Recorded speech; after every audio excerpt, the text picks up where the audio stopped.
Jewelleries లో gratitude sale March 8 నుంచి 11 వరకు ఫ్లాట్ 50% ఆఫ్ ఆన్ విఏ.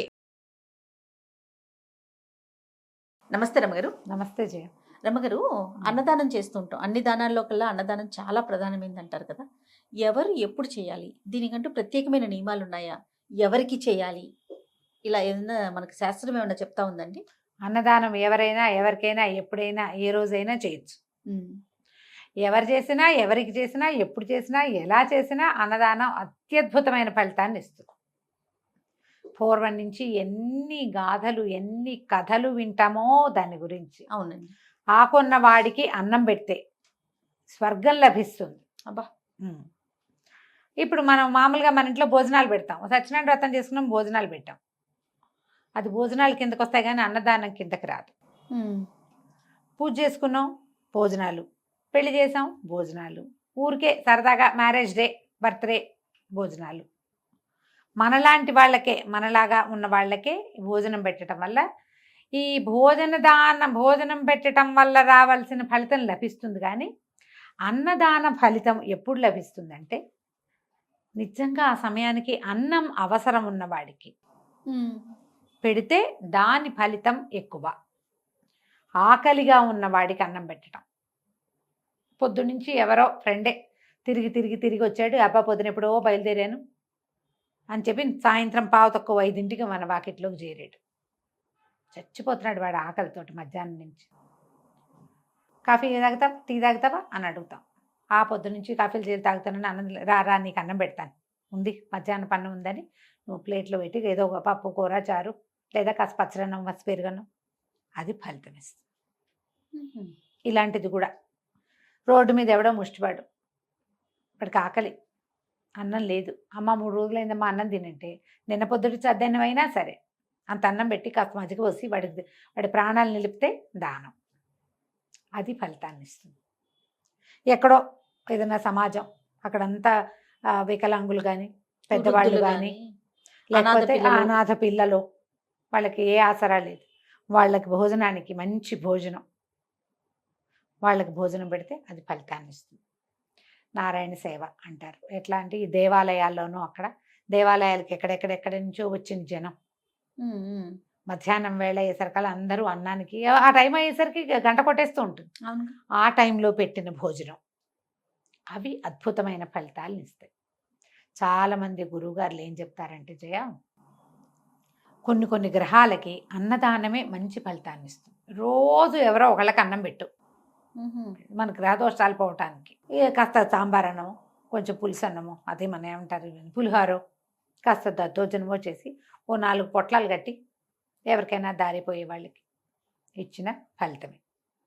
ముష్టి వాళ్ళకి, అడుక్కునే వాళ్ళకి, దేవాలయం వాకిట్లో కూర్చునే వాళ్ళకి చాలా. ఇప్పుడైతే మనకి ఇప్పుడు కొత్తగా వచ్చిన ఇదేంటంటే హాస్పిటల్స్ బయట అటెండెన్స్ ఆహారం లభించదు పాపం, పేదవాళ్ళు ఉంటారు అందులో. ఒక్కోసారి అన్నీ ఉన్నవాళ్ళు కూడా హాస్పిటల్ బయట పడిగాపులు పడాల్సిన పరిస్థితి వస్తుంది. అట్లా వాళ్ళకైనా సరే వాళ్ళు చిన్నతనం పడకపోతే మనకే ప్రాబ్లము లేదు. నెలకి కట్టేస్తూ ఉంటాం కొన్ని సందర్భాలు. ఇప్పుడు అనాథాశ్రమం ఉంది, ఈ నెలకి ఇంత ఉంచుకోండి, పిల్లలకి తెప్పించే వాటిలో మా వంతుగా అని ఇస్తారు కదా. అది కూడా మంచి ఫలితాన్ని, అది కూడా మంచి ఫలితాన్ని ఇస్తుంది. బ్రాహ్మణులకి అన్నదానం, అది కూడా మనకి మన కార్తీక పురాణాల్లో వాటిలలో చెప్తారు. ఆ సమయానికి ఎందుకంటే వాళ్ళు వేదం చదువుకున్న వాళ్ళు, జ్ఞానంగా పరులు, వీళ్ళకి భోజనం ఇచ్చినా కూడా ఆ వేళకి ఆకలి వేళకి అన్నం పెడితే అది కూడా మనకి ఫలితాన్ని ఇస్తుంది. ఎక్కువగా గ్రహదోషాలు ఉన్నా, మనకి ఏదైనా ప్రాబ్లమ్స్లో ఉన్నా, పిల్లలు ఎక్కడైనా చిక్కుకుపోయారు, మనమే ఏవో విపత్కర పరిస్థితుల్లో ఉన్నాము, ఏదో ఉంది తినడానికి మన దగ్గర, మనం తినే దాంట్లో ఒక ముద్ద దానం చేయటం ఎంతో కొంత. ఆ సమయానికి ఎవరు వచ్చినా సరే లేదనకుండా కాదనకుండా భోజనం పెట్టడం, అవన్నీ ఫలితాన్ని ఇస్తాయి. చేయ ఏదైనా అసలు ఆహారాన్ని ఇవ్వడం అంటేనే ప్లస్ అది మనకి. ఇందులో మన గ్రహదోషాలను బట్టి కందిపప్పు ఇవ్వండి, పెసరపప్పు ఇవ్వండి అలాంటివి చెప్తారు. ఈ దినుసులు ఇచ్చేది ఎలాంటిదైనా రెడీగా ఉన్న ఆహారాన్ని ఇవ్వటం ఉంది చూడు, అది అద్భుతమైన సంగతి. అది మనల్ని జీవితంలో ముందుకెళ్ళేటప్పుడు చాలా సహాయం చేస్తుంది. ఏ పరిస్థితిలో ఉన్న వాళ్ళైనా ఇప్పుడు ఇది మాకు చెప్పలేదండి అని అనుకోవద్దు. కందులు దానం చేయమన్నారు, పెసలు దానం చేయమన్నారు, మాకు అన్నదానం చెప్పలేదండి అనుకోవద్దు. అన్నదానం చేసి తీరవలసిన క్రియ. మీరు పక్షులకు పెట్టండి, కుక్కలకు పెట్టండి, ఆవులకు పెట్టండి, మనుషులకు కూడా అంతే. మన శక్తి మేర మన శక్తి మేర మన అవకాశాన్ని బట్టి ఏ దేవాలయానికో వెళ్తాం. ఇక్కడ అన్నదానం నిత్య అన్నదానం ఉందంటే జరుగుతుంది. ఒక 100, 200, 150 మీకు శక్తిని అనుసరించి 1000, 10,000 ఇవ్వగలిగిన మహత్తరమైన శక్తి భగవంతుడు ఇచ్చాడా, కృతజ్ఞతలు చెప్తూ డబ్బులు ఎక్కువ కట్టండి. లేదా కనీసం భోజనానికి ఒక 100 రూపాయలు, కనీసం ఒక్క మనిషికైనా మన పేరు మీద అంతే కదా అంతే. రమ్మగారు. ఒక్క మనిషికైనా వాళ్ళు వండే రకరకాల పదార్థాల్లో ఒక్క దినుసుకైనా మనం ఇచ్చిన 100, 10, 20 అదైనా లోపలికి వెళ్తుంది అందులోకి. ఆ ఫలితం కూడా మనకి లభిస్తుంది. మనమే పెట్టగలిగామా మరి మంచిది. అంతేగాని మనం చేసుకునే ఫంక్షన్లకు, పార్టీలకు మన కొలీగ్స్ మనమంతా కలిసి వెళ్ళి పెట్టించేదో అది దానం కింద రాదు. ఊరికే వచ్చి భోజనం, ఎవరికైనా భోజనం పెడితే వచ్చే ఫలితం వస్తుంది. కానీ ఈ ఆకలిగా ఉన్న వాడికి పెట్టే ఫలితం ఉంది తప్ప అవసరంలో ఉన్న వాడికి ఇచ్చేది దాన్ని మించింది లేదు. ఇది కూడా వస్తుంది కొంత, అది ఇంకా మంచిది. ఇప్పుడు నువ్వు పార్టీ చేయకపోయినంత మాత్రాన్ని నీ ఫ్రెండ్కి భోజనం లేని పరిస్థితి కాదు కదా. అంతేగా, కాదు కదా. అలా ఆ పరిస్థితి ఉన్నవాడికి, ఆహారం లేని పరిస్థితి, ఆహారానికి వెతుక్కునే స్థితి ఉన్నవాడికి పెడితే ఎక్కువ ఫలితం ఇస్తుంది. తర్వాత ఇది కూడా అంటారు, కొన్ని ఫంక్షన్లకి, కొన్ని కార్యక్రమాలకి కనీసం 10 మందితో అయినా చేయగలిగించాలి అని అంటారు కదా రమ్మగారు. అంతే. అందుకే ఇప్పుడు ఆ టైంకి, ఇప్పుడు మధ్యాహ్నం అయింది, పొద్దు నుంచి ఫంక్షన్లో ఉన్న మధ్యాహ్నం అందరూ ఆకలిస్తుంది, ఎప్పుడు పెడతారా అని అడుగుతారు.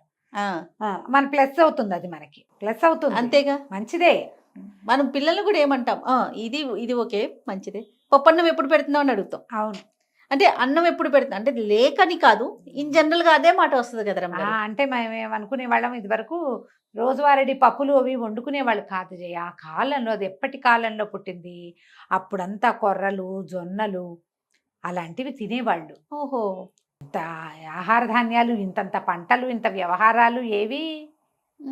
పైగా ఈ రోజువారీ వంట, పొద్దున్నే చద్దన్నాలు తింటాలు, ఇన్ని వెరైటీలు లేవు, ఇన్ని స్వీట్ల పులిహోర రేర్ గా చేసుకునే వాళ్ళం. ఇప్పుడు రోజువారీ పులిహోర, ఎంతసేపు బొబ్బట్లు, ఎంతసేపు బూర్లు, గార్లు, బూర్లు, స్వీట్లు, నిరంతరం ఫుడ్డే కదా జయ. అందుకని మనకి పండుగలు పర్వదినాలు వచ్చిన ఏం తెలియటలా, ఎందుకంటే మనం ఏడాదంతా తింటూనే ఉంటాం. ఎంతసేపు స్వీట్ షాపులు, సగృహ హోమ్స్కి వెళ్ళిపోయి హోమ్ ఫుడ్స్ అంటున్నాం, తినేస్తూ ఉంటాం. ఎవరింటికి వెళ్ళినా వాళ్ళు ఏవో పట్టుకొచ్చేస్తారు తిండికి. ఇదివరకు అట్లాగా నేటివ్ ఫుడ్స్ ఇప్పుడు ఎక్కడ తింటున్నాను జయ? అవునవును, అవి లేవు, ఇవే. అందుకని అప్పట్లో ఆ పప్పన్నం అనేది ఒక ప్రత్యేకం. ఇప్పుడు పప్పన్నం హడావిడి ఏం లేదు. పప్పన్నం ఎప్పుడు పెడతా ఉంటే ఎప్పుడు కావాలంటే అప్పుడు పెడతాం. కందిపప్పు ఇలా అందరి ఇళ్లలో పెసరపప్పులు డబ్బాలు నిండా ఉంటున్నాయి. అప్పుడు తక్కువ ఉండేది. వివాహానికే ప్రత్యేకంగా ఈ పప్పులతో చేసిన పదార్థాలు అవి పెట్టుకునేవాళ్ళు. రోజువారీ పప్పే వండుకొని తింటాము, బూర్లు వండుకుంటూ ఉంటాం, వారం వారం అందం ఉండేవే లేక ఆ మాట వచ్చేది. మీరు దాన ప్రక్రియ అంటే ఇప్పుడు రెడీగా తినే ఆహారాన్ని పంచండి. అందులో మీరు పళ్ళు గిళ్ళు పంచిపెట్టిన, బిస్కెట్లు, తర్వాత బన్నులని, చపాతీలు, వెంటనే ఇమీడియట్ గా పులిహోర లాంటిది, దద్దోజనం, వెంటనే ఆహారంగా లోపలికి వెళ్ళిపోయి అమ్మయ్య అని సాటిస్ఫాక్షన్ కలిగించేది ఏది దానం చేసినా మంచిదే. మనకెందుకు పులిహోర మీద వెళ్తుంది కదా ఎంతసేపు. అన్నం ఏదైనా పంచాలి, ఎవరికైనా ఇవ్వాలి అనగానే చక్కగా ఉంటుంది.